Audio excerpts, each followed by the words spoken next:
Kila siku unakuja, unakuta viti vimepangwa, unakaa na kujiheshimia. Siku hizi nimeona na wengine kanisani anajipanguza na katisho, hata kutia kwenye bini anaangusha chini, anachukua njia anaenda. Watu wa namna hii hawa si wanafunzi. Hapana, Kristo hajatuitia kuweka mizigo kwa watu.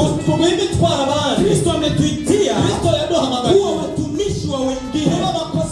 Ndio maana maandiko yanasema wakitaka kuwa mkubwa ni lazima awe mdogo wa wote. Lazima awe mdogo wa wote. Ndio maana Yesu siku moja akaanza kukosha wanafunzi wakati mfalme anaosha wanafunzi. Ni alama ya utiifu na unyenyekevu.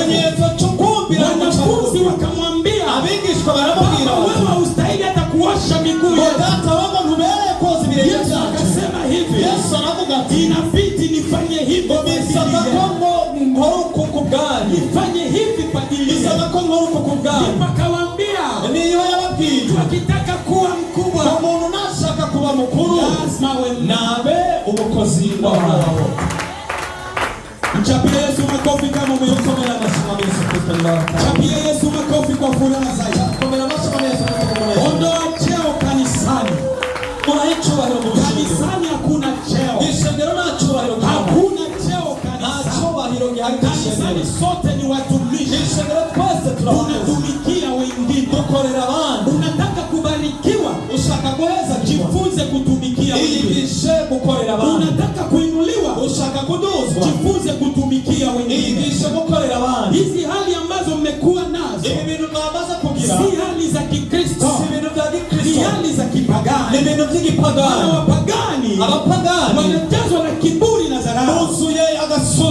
Lakini sisi wa Kristo ni wapole na wanyenyekevu. Unyenyekevu unatufanya kushuka chini katika hali ya mwili, lakini wakubwa katika hali ya roho. Haleluya, haleluya. Hakuna kuinuliwa bila kushuka chini. Hakuna. Angalia wafalme wote walioinuliwa walianza kudharauliwa. Walikuwa watu wa kawaida. Unaposoma vitabu vya Daudi, huyu anakuambia ni mtu alidharauliwa. Hakuna mtu alimkamata na usamaha. Lakini Mungu alijua usamaha wake. Alikuja akamtafuta na akamuinua. Kwa hiyo mkubwa kutumikia wadogo si dharau, bali ni kuinuliwa. Haleluya. Leo tumesha kuwa na maajabu sana. Eti kwamba mimi ni kiongozi, wasaniona hadi kwamba mimi niko nafagia. Mimi baba yenu ni mfano humo. Na myote mnajua hili kanisa nimelitengeneza kwa mikono yangu. Hii nimeiweka kwa mikono yangu. Hii plan naona ni kwa mikono yangu. Hizi ambao mnaona pale nimezifunga kwa mikono yangu. Humu ndani huwa ninafagia. Installation mnayoona ninaifanya kwa mikono yangu. Kwa hiyo nimezarauliwa kwa sababu ninafanya kazi. Wengine hata ikiingia chooni anashima hata kumwaga maji. Kwamba ni kazi ya washemansi. Huyu ni upagani sio Ukristo. Huyu ni upagani sio Ukristo. Nimesema Ukristo sio upumbavu. Kila Mkristo ambaye ataitwa Mkristo uwe ni msilimu anayepima kila jambo kwenye mizani. Hafanyi vitu kwa kukurupuka. Hapana. Mkristo hawezi kujikomporte kama mshenzi. Hapana. Watu wanapokuona waona Ukristo ndani yako. Hata namna yako ya kusema, maandiko yanasema hivi, baba umuonye kama vile baba, na mama umuonye kama vile mama. Leo hatutaki nidushaka mabinti wamejaa hapa abakobwa buzuye wanapokuwa kanisani yabari mu rushengero wana adabu ya kupindukia bafise indero irengeye lakini wanapokuwa nyumbani iyo bari muhira tabia zao si ingeso zabo si badilisheni hatua zenu za kuishi muhindura intambuko zanyu wala Ukristo utatufanya namna hiyo kama Ukristo ndio turaza kama wewe ni mtume bima wewe uri nduma hakikisha umefanya wengine kuwa watu emezaleza abandi wabagize kubinduma kwa namna jinsi utakavyojipeleka mu buryo uzitwaramo utafanya wengine watembee uzongera abandi batabuke na jinsi Mungu alivyopenda Imana yaguhamagaye kwa hiyo utofanya wanafunzi wadogo kuwa wanafunzi wakubwa uzongera abigishwa bato kuba abigishwa bakubwa wakati wote wewe igetosa wewe hujarekebisha mwenendo wako utarahindura ingendo yako mtu wanamuiga umuntu baramwiga ili mtu akupende sana kugira ngo umuntu agukunde cyane ni kwa sababu ameona mwenendo wako ni mzuri nuko yabonye ingendo yawe kwa lakini unapokuwa na mwenendo mbaya iyo kisingendo mbi hakuna mtu anaweza kukuiga na mtu anashobora kuiga Zaburi 33 1-3 haraka sana Zaburi 33 haraka sana ili andiko wengi wanalisoma ikitani chobesha wanafunza na wanalisoma kabisa kandi baragisoma tu eti tazama jinsi ilivyo vyema bora mkunge ndio alivyo wanasema kila siku baada buri munsi wakae pamoja kwa umoja ni mara ngapi tunakaa pamoja ni kama hetu bana hamwe wengi wanasema tunakaa pamoja benshi barabango tubaturi lakini hatuna umoja ariko ntabwo dufise na maandiko yanasema ivyari tubiravuga biti umoja ngubumwe ndizo nguvu za watu ndizo baraka za watu haleluya amen hiyo mtu ambaye ana umoja na wengine ukindo wanataki atafite umwe hamwe n'abandi huyo usiharibu nguvu zake mwenyewe uwo yonone baraka za ugiye mchapie Yesu makofi tukomera mashimo ya Yesu Kristo mchapie Yesu makofi tukomera mashimo ya Yesu Kristo mchapie Yesu makofi tukomera mashimo ya Yesu Kristo soma hiyo msomaji kwa haraka soma hiyo hata kama nimeshaisema soma tazama jinsi ilivyo vyema tazama jinsi ilivyo vyema na kupendeza ndugu wakae pamoja kwa umoja ndugu wakae pamoja kwa umoja kama mafuta ni kama vile mafuta mazuri kichwani nifundishe kwa ajili ya mafuta Ningisha kuka mafuta. Nimefundisha kitu kimoja siku moja. Naringishije kitu kimoja. Nikasema wakati wote ninapokuwa ninafundisha, jaribu kunisikiliza kwa umakini. Gerageza kunyumviriza ukazi. Chupa la mafuta, chupa la mafuta lina namna mbili. Lina namna moja ya kusimama, na lina namna nyingine ya kuanguka. Namna ya kwanza ni namna ya mafuta kutoka ndani ya chupa. Mafuta yanapotoka ndani ya chupa, yule ambaye anayepokea mafuta ya kutoka ndani ya chupa ndio anayehitaji mafuta mazuri kuliko chupa yenyewe. Haleluya. Amen. Chupa linapokuwa limesimama, likiwa na mafuta, kama litakubali kujilaza, haliwezi likatoa mafuta. Kuna mtu ananielewa? Kuna mtu ananielewa? Ninarudilia. Kila mtu ni chupa. Lakini chupa ili kubali kupika chakula kizuri, ni lazima likubali kuinamishwa. Linaacha wasili wake wa kusimama, na linanyenyekea katika hatua za kujilaza.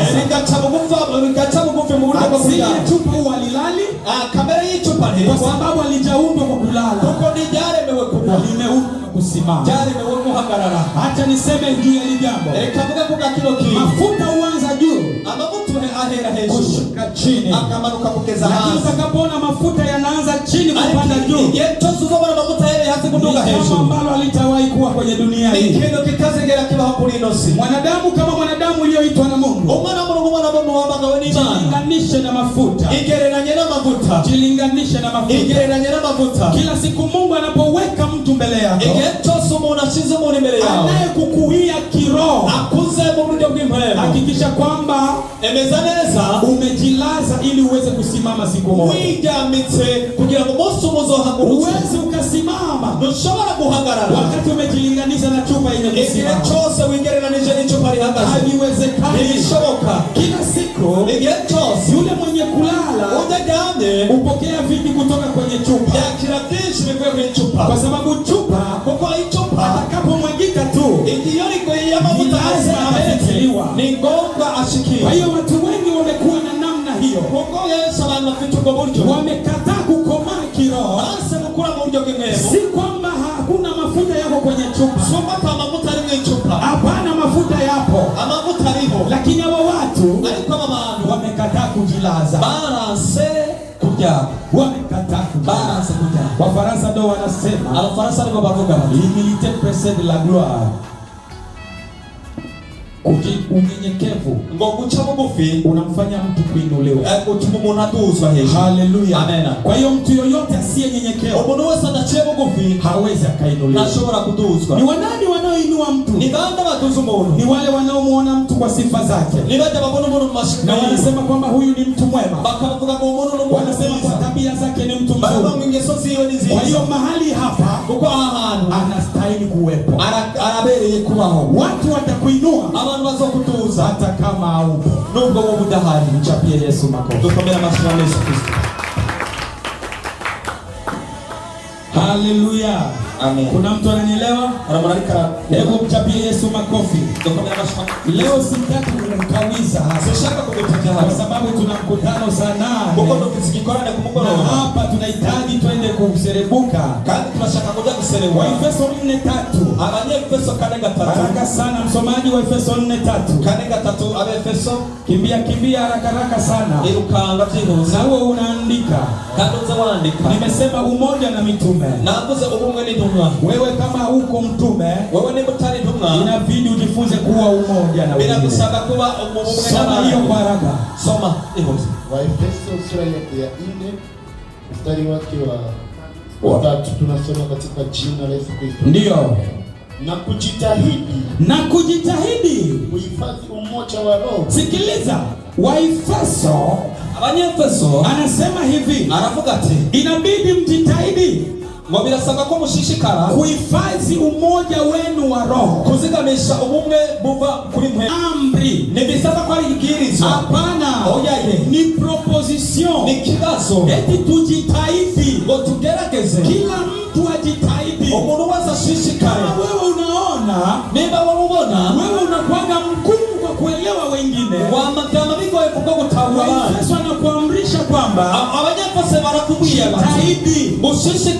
jitahidi, kujiunganisha na wengine, hata kama kaprisa zako ni ngumu kabisa. Jikontakte kwa wengine, uwe pamoja na wengine.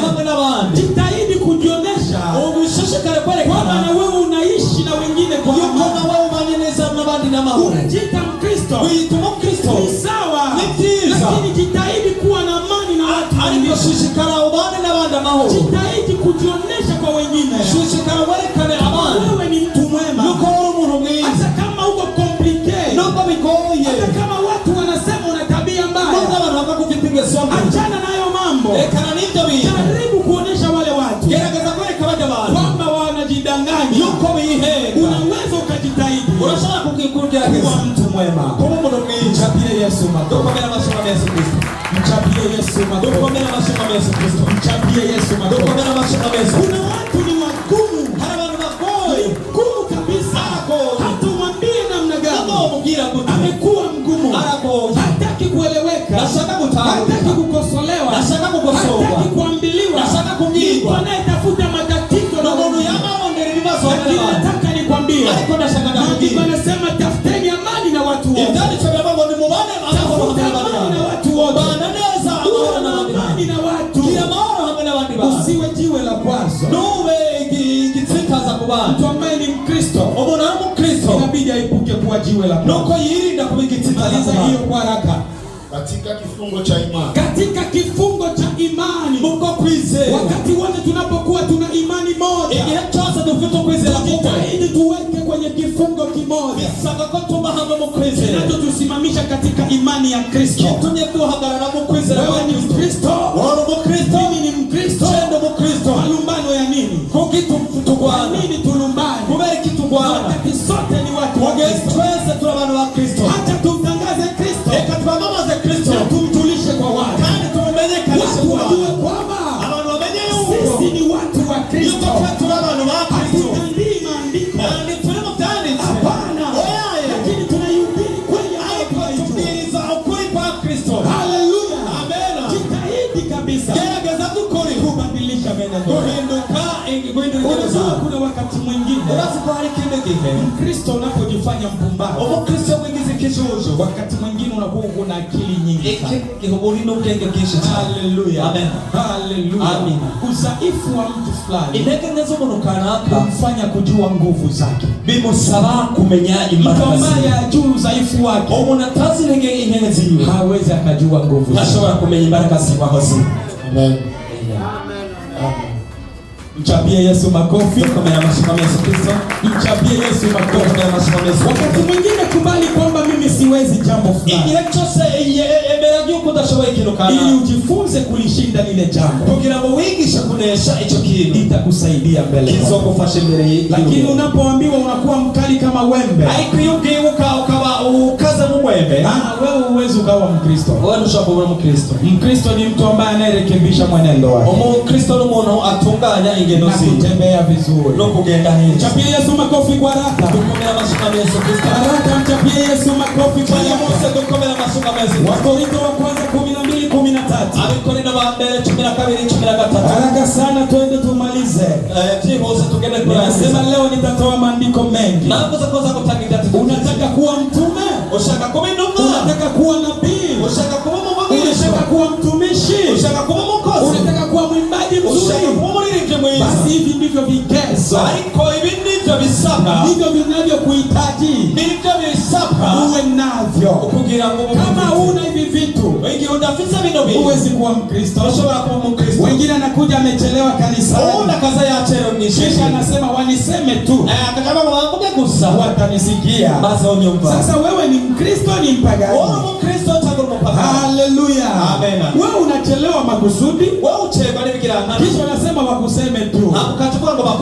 Acha hayo mambo, fika mapema pamoja na wengine. Usiwe jiwe la kwazo. Watu wasiimbe wanakununia, wengine wanasema eti anapendelea huyu kwa sababu huyu tu ndo vile. Unaona yeye anaimba. Hapana, usiwe hivyo. Ikiwezekana fika mapema, panga viti, ombea hata wale ambao watakuja. Hautazaraulika juu umefanya hivyo. Mchapie Yesu makofi.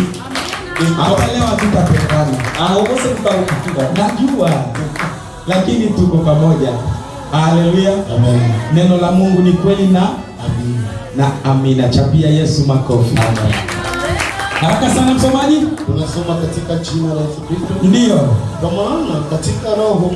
Kwa maana katika roho moja sisi sote tubatizwa kwa mwili mmoja. Sikiliza. Kama tunahudumia Mungu ambaye aliyetuma roho wake kwetu sisi wote, inabidi tujue kwamba sisi wote tu mwili ndio maana shida ya huyu iwe shida yangu. Acheni ubaguzi kanisani. Acheni ukabila kanisani. Kanisani hayo mambo hayapo. Kanisani ni mahali pa amani. Hakuna wabembe, hakuna wafuliru, hakuna warundi, hakuna waganda kanisani. Sisi wote ni Wakristo. Haleluya. Amen. Sisi sote tu mwili umoja. Kwa hiyo tunachukuliana kwa sababu tumesaliwa kwa damu ya Kristo. Kristo alitufanya tuwe umoja ndani yake. Yesu akasema mimi ndani ya Baba na Baba ndani yangu. Kisha akasema Baba sirika ndani ya Mwana na Mwana sirika ndani ya Baba. Sisi tunasirika ndani ya Kristo Yesu. Bila Yesu sisi hatupo. Kwa hiyo tuhakikishe kwamba tumebebana kwenye huduma, tumebebana kwenye kazi. Maana hii kazi sio ya mchungaji, ni ya kwako wewe. Unapoifanya unaifanya kwa ajili ya Mungu wako, unaifanya kwa ajili ya baba yako, unaifanya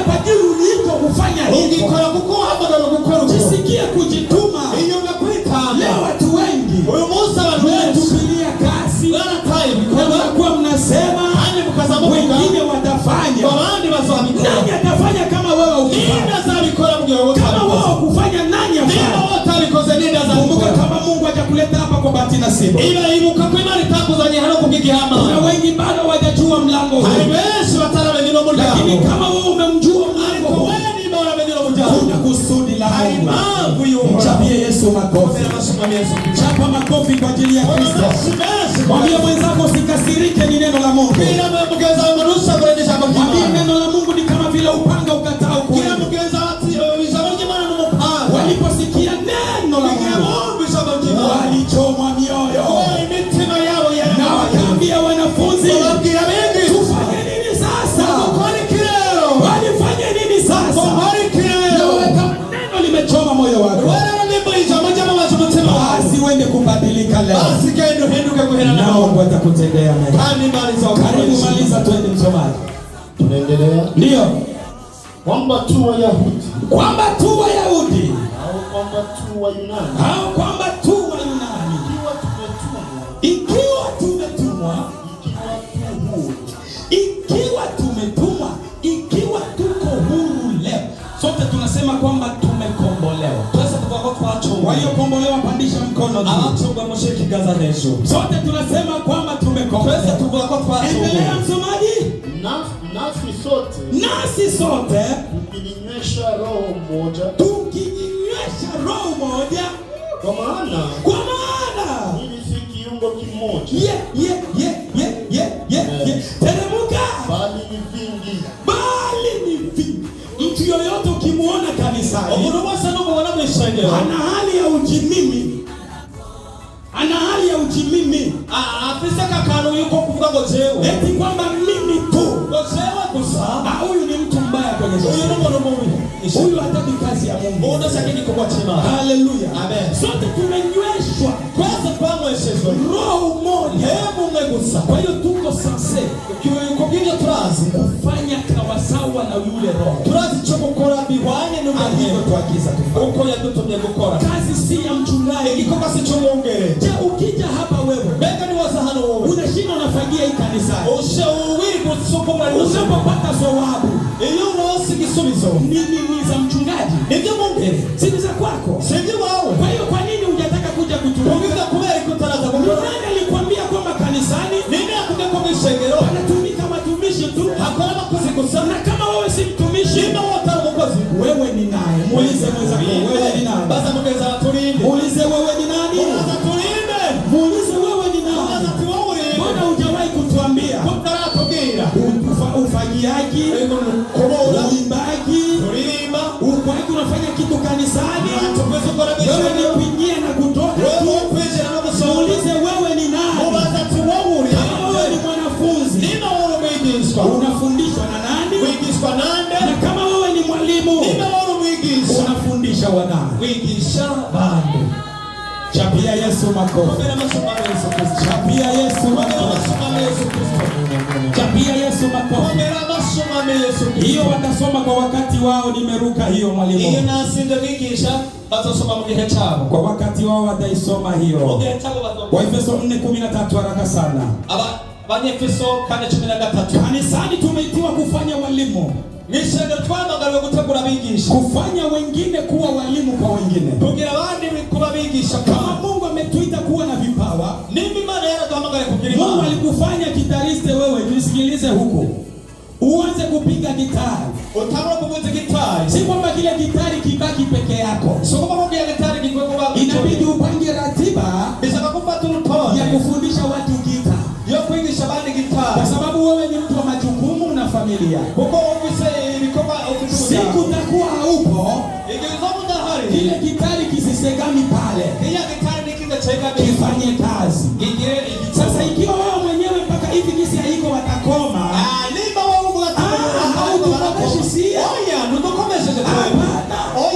unakomeshana na Mungu wako aliyekuita. Sasa utakuwa pini. Sisi tutakuja tu rehema zako Bwana, rehema zako Bwana. Na huko unakomolewa vile. Haleluya. Amen. Soma hiyo kwa haraka. Hata na sisi sote tutakapofikia umoja wa imani,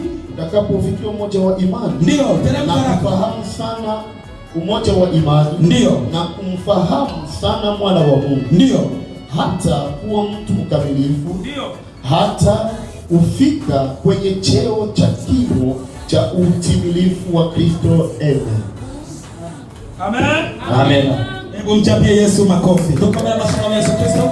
Ufahamu wetu inabidi sisi sote tuwe na ufahamu mmoja. Wakati wote sisi sote tutania mamoja. Kazi ya Mungu haitozembea. Hakikisha ujue kwamba tufikie utimilifu wa kujua kwamba mimi ni Mkristo na nimeitiwa kuifanya kazi ya Kristo. Kwa hiyo je dois faire ma part. Nitafanya kwa upande wangu. Na kwa upande wangu inabidi nifanye vizuri.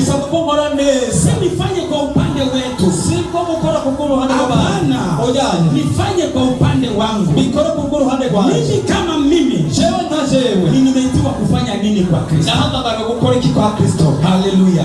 Kama hujafanya kazi yako vizuri na watu kama na nyinyi wengi ndio huwa wanasema wamevifanya mbaya kabisa. Unaona kisa wameviharibisha. Sasa wewe wa kuvitengeneza ulikuwa wapi? Usiwe na tabia ya kusubiri wengine waharibu ndio uje useme. Hapana, tengeneza mazingira kabla vitu havijaribika. Waruni ndo wana mezali nasema mbuzi kisha fuka mipaka haiwezi kurudishiwa tena.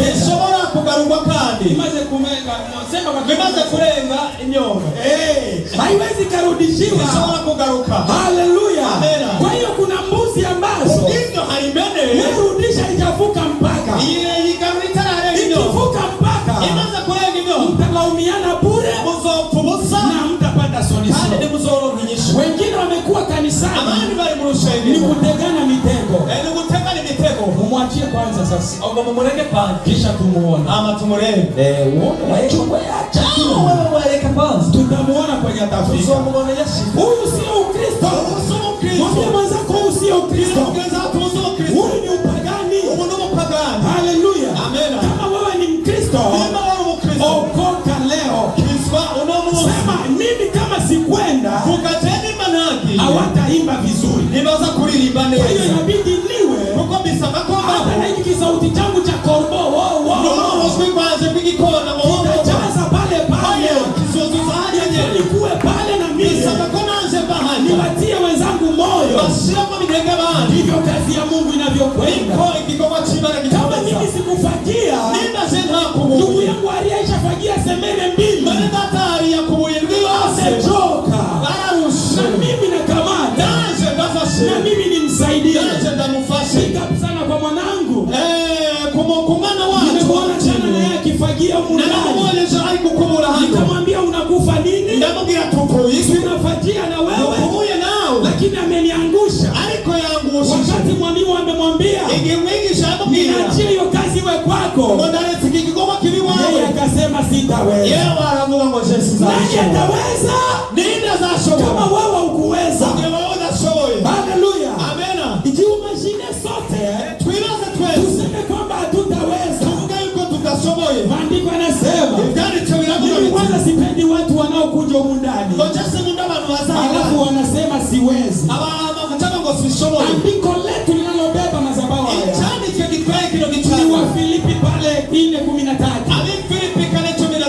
Tunayaweza yote kupitia yeye atutiaye nguvu.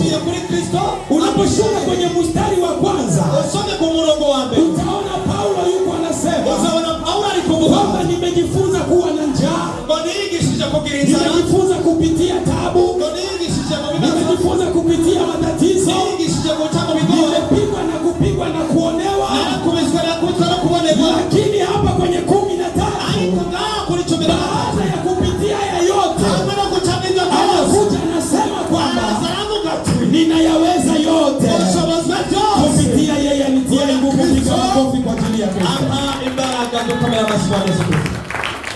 Alafu unakuja kanisani unasema siwezi.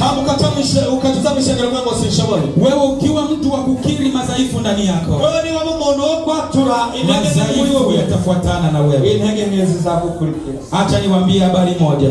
Ekababwira makuru. Mimi baba yenu nilikuwa siko mwalimu mzuri. Jewe papa wanu sina mwigisha mwizi. Lakini siku moja alikumusome nilipofika South Africa, ngeza muri South Africa nikakuta vijana wanafundisha. Sanga emisore bali kwigisha. Nikaanza kusikia na mimi nataji niwe ninafundisha. Numva shaka naje kuzandigisha. Basi nilipofika pale nikamwona mchungaji wangu.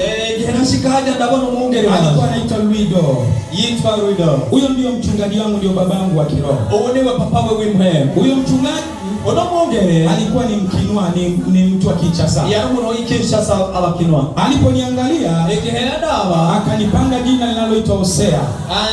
Ambizina kitwa Hosea. Jina langu la ubatizo ni Hosea. Izina je ubatizo ni Hosea. Haleluya. Amen. Kwa hiyo ukiniita mchungaji mtoka mbali sawa.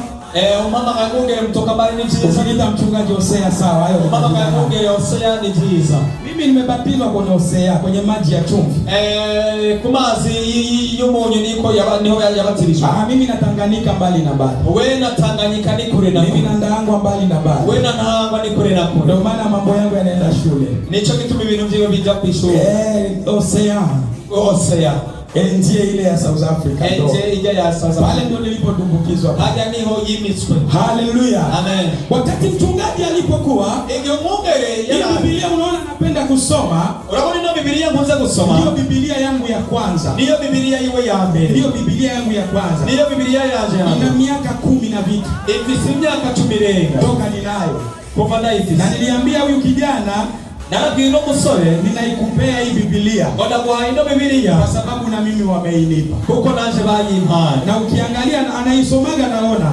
Kada anabisoma horabona. Kuna reference nyingi ambazo ziko sulinye. Kuna zangu na kuna zisiokuwa zangu. Hari mirongo myinshi iciwe ko kuvyanditswe hari nyiwe n'itari gwiwe. Haleluya. Amen. Aliponipa Biblia hii, igihe yamino Biblia aliniambia hivi, yambwiye ati wewe huo unasoma. Ngozi unasoma. Kisha ukimaliza kusoma, urangije kusoma, uende ulale. Genda ujana. Kisha urudi usome lile andiko. Hakugaruka usome tachanditswe. Ukimaliza tena, urangije kandi, uende ulale. Genda ujana. Kisha ukirudia usome lile andiko. Hakugaruka usome kile chanditswe. Utaniambia kama utolijua. Uzombira kutazomene. Haleluya. Amen. Akanisaidia kwa namna hiyo. Arambira Mungu huko. Na nimependa sana kusoma. Kandi nakuza cyane kusoma. Imenisaidia leo na kuwa mwalimu mzuri. Jana nafasi jumosi ndio mwigisha. Ndio maana hata namna ya kufundisha nicho nisema ndio mtakaje ni tofauti na walimu wengine. Ndio kutandukanye na wale bigisha. Maana nimepata kwa mwalimu ambaye ni mwalimu mkubwa. Kuko na bilose kumwigisha rumwigisha mkubwa. Haleluya. Amen. Alikuwa na watu wengi. Yanafita abantu benshi ambao walikataa kuweza kujifunza basi kwigisha kuri we. Lakini aliniambia, aliko yarabo Hosea unapenda mafundisho. Hosea unapenda nyigisho. Utakuwa mwalimu mzuri. Uzomwigisha mimi. Na mimi nimependa kuwa mwalimu mzuri. Naje nakuza kumwigisha mimi. Kwa hiyo mtu kugitu muno anavamiwa na kile ambacho yadu kikwani kinu anapenda kikue. Akunda ko kiba. Mtu huwa anatabiri. Umuntu akuza kubwiri vile anahitaji kuwa. Umuntu akuza kubwiriza kutaka. Kwa hiyo ukiwa unakiri ndani yako ni mama watura kwamba mimi siwezi, yuko tena shobo nakwambia hutoweza takugisha kwenda nta musoro. Maana tayari umekiri madhaifu. Uko muri wamaza kwatura. Lakini kila siku ariko muri munsi uwe mtu ambaye utakiri. Umuntu wama watura uweza hata mahali ambapo hakuna kitu. Ushobora mu gihe Mungu atubariki sana. Imani ndio. Hebu mchapie Yesu makofi. Tukomere mashamba Yesu Kristo.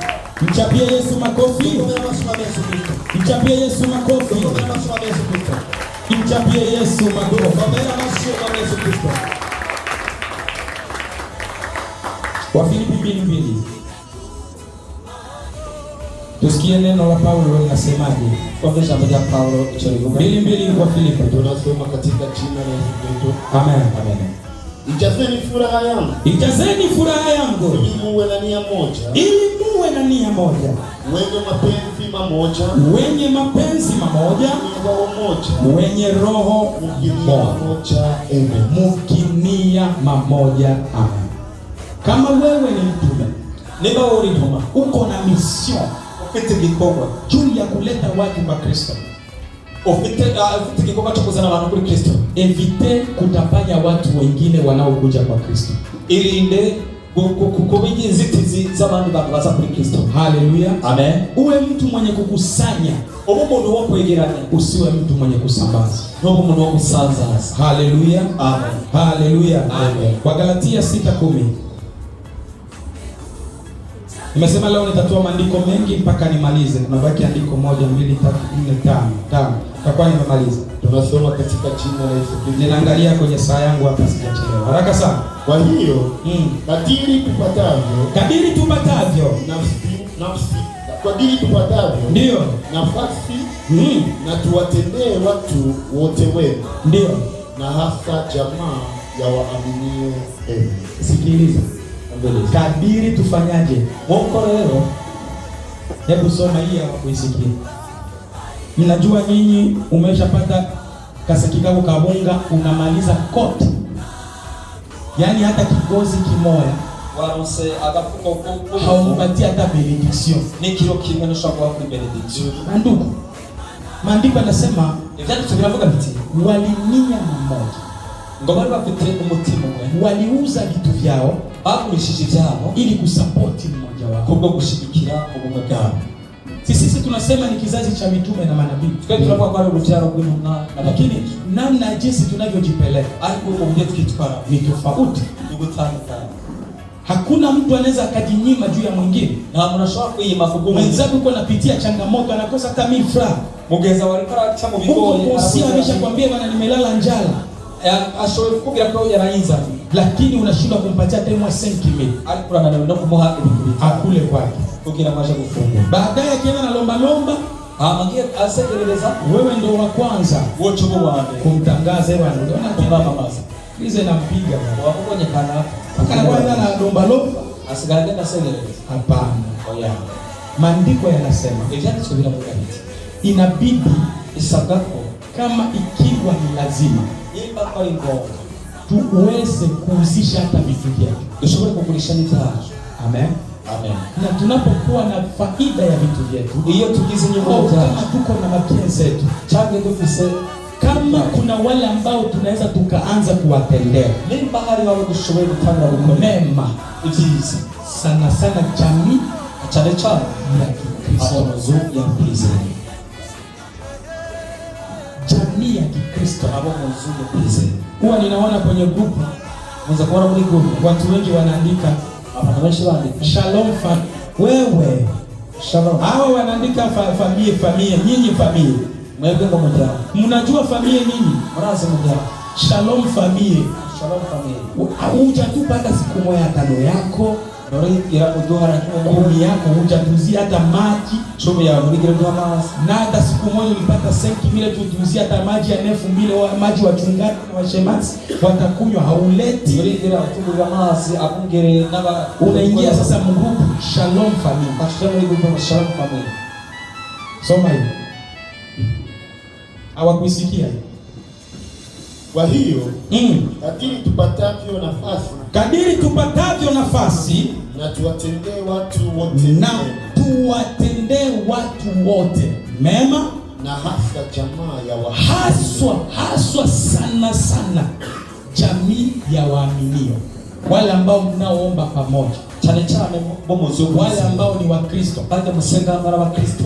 Ushaweka mbuzi yako yote mfrigo, wamaze mushiri yawe, unaweka kuku yote kule, ushiri yawe hali 25 kilo yako yote ya bunga, 25 kilo yawe unaweka mu miguu na sambula yote, shira mu miguu maguru yao gasanza za yose.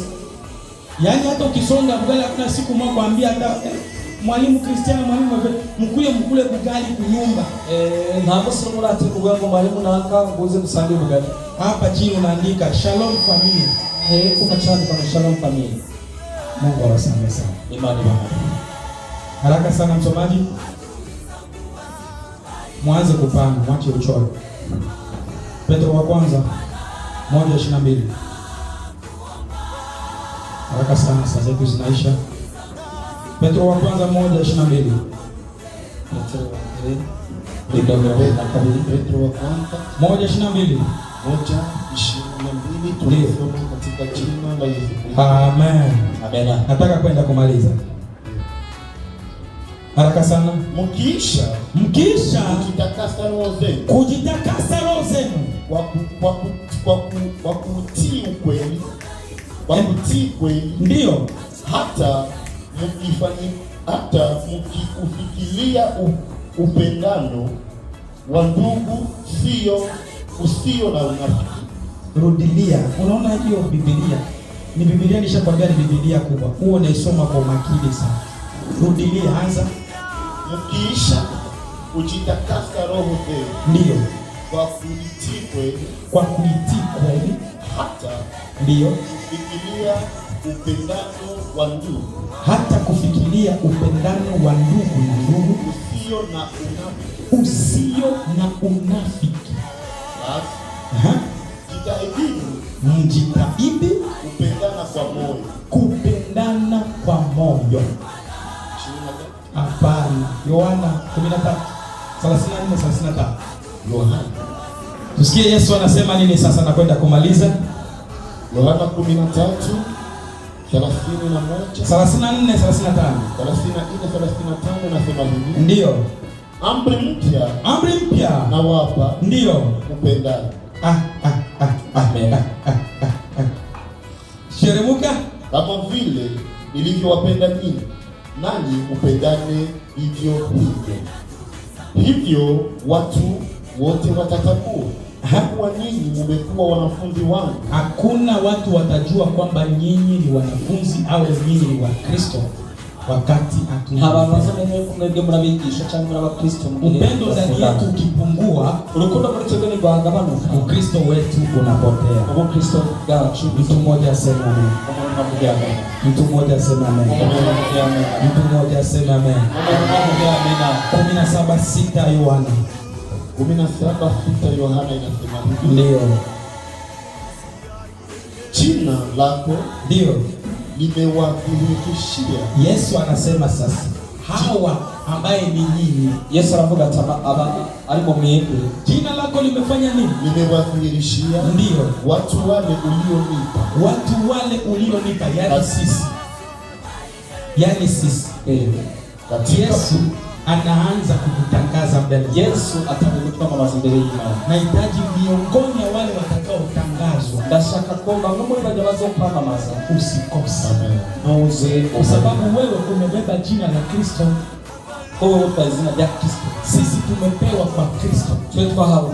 Kwa hiyo Yesu katika utetezi huyu mbele za Baba yake, habana kutoka kilibeliada tujikute kwamba tunadai. Tuisame tu. Maliza.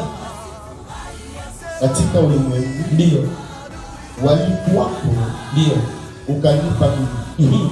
Maneno lako nimewalisha. Amen. Warumi 15:5-7 mwisho. Warumi 15:7 15:5 mpaka 7. Tunasoma katika jina la Kristo. Amen. Na Mungu mwenye saburi na faraja awajalie dunia mamoja nyinyi kwa nyinyi, ndio kwa mfano wa Kristo Yesu, ili kwa moyo mmoja na kwa kinywa kimoja mpate kumtukuza Mungu Baba wa Bwana wetu Yesu Kristo. 7 mwisho. Ndio. Kwa hiyo mkaribishiane nyinyi kwa nyinyi, kama Yesu Kristo alivyowakaribisha, ndio, ili Mungu atukuze. Amen. Hebu simama tuombe Mungu.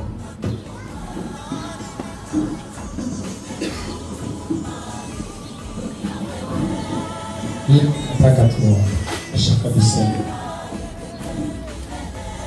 Amen.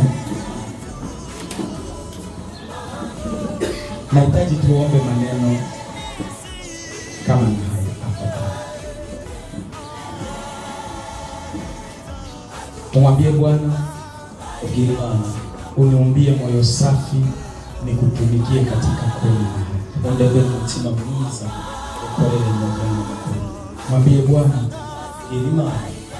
unipe moyo wa kukujua na kukujulisha kwa watu.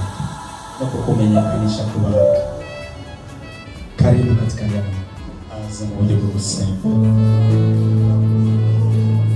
Asante.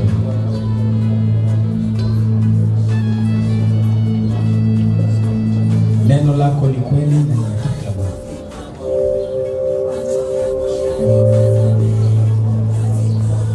Amesema kwamba tutakapopendana ndipo ulimwengu wanihisi utajua kwamba sisi ni wanafunzi wako. Izo ni mtenge tunabigishwa wako. Zidisha upendo ndani yetu. Komeza urukundo muri twebwe. Maana dunia wakati huu umetufanya sote ukwisi muri kige tugize twese tuonekane kuwa wema. Tuboneke ko turi bamwe.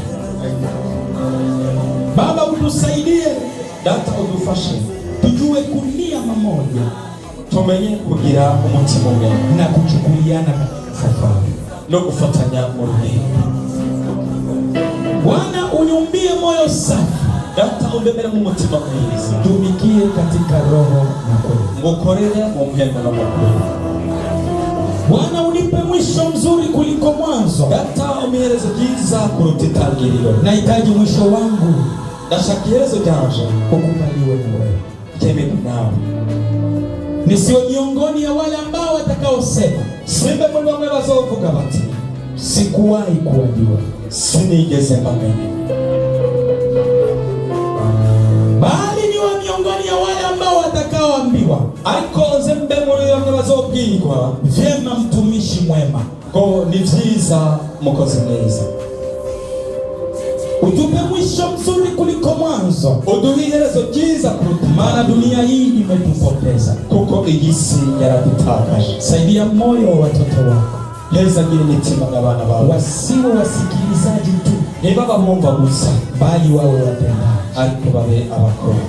Inua mioyo yao Bwana, duhuze imitima yabo, wakujue na wakujulishe kwa watu, bakumenye kandi bakumenyekanishe ku bantu, na watembee sawasawa na mapenzi yako, kandi bagende ibihwanye no bariki hatua zao, hezagire intambuko zabo ambazo wamekuja nazo kanisa, bazananye nazo bamusha, walikuja kukutafuta, baje kukurondera, wamekusikia, bakumvise. Wezesha mioyo yao, shoboza imitima yabo kusimama katika hali guhagarara mu buryo ya kukutegemea wewe, bwo kukwizigira wowe. Neema na nguvu zako, ubuntu n'imbaraga zawe zitawale watoto wako, ziganza abana kwa jina la Yesu Kristo. na Yesu Kristo. Amen. Amen.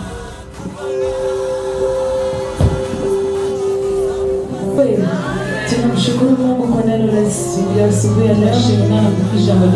Tunafika katika kipindi kizuri. Ni kipindi ambacho tutakwenda kusikia matangazo. Karibu mwalimu Safi zidi ya